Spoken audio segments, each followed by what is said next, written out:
This is MaryKate McMahon, and I'll be reading To Kill a Mockingbird, written by Harper Miller.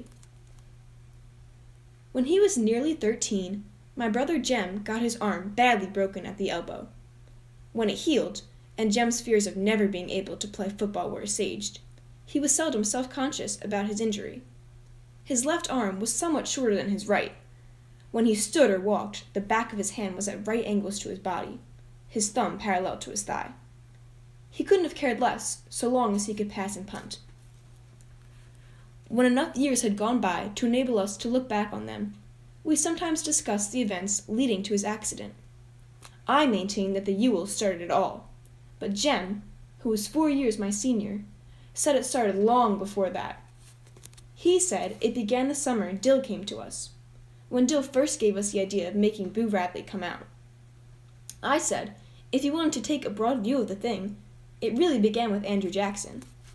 If General Jackson hadn't run the creeks up the creek, Simon Finch would never have paddled up the Alabama. And where would we be if he hadn't? We were far too old to settle an argument with a fistfight, so we consulted Atticus. Our father said we were both right. Being Southerners, it was a source of shame to some members of the family that we had no recorded ancestors on either side of the Battle of Hastings. All we had was Simon Finch, a fur-trapping apothecary from Cornwall, whose piety was exceeded only by his stinginess. In England, Simon was irritated by the persecution of those who called themselves Methodists at the hand of their more liberal brethren.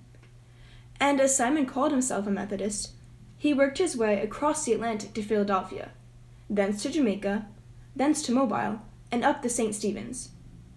Mindful of John Wesley's strictures on the use of many words in buying and selling, Simon made a pile practicing medicine.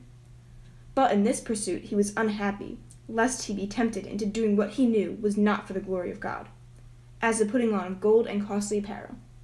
So Simon, having forgotten his teacher's dictum on the possession of human chattels, bought 3 slaves, and with their aid established a homestead on the banks of the Alabama River, some 40 miles above St. Stephen's.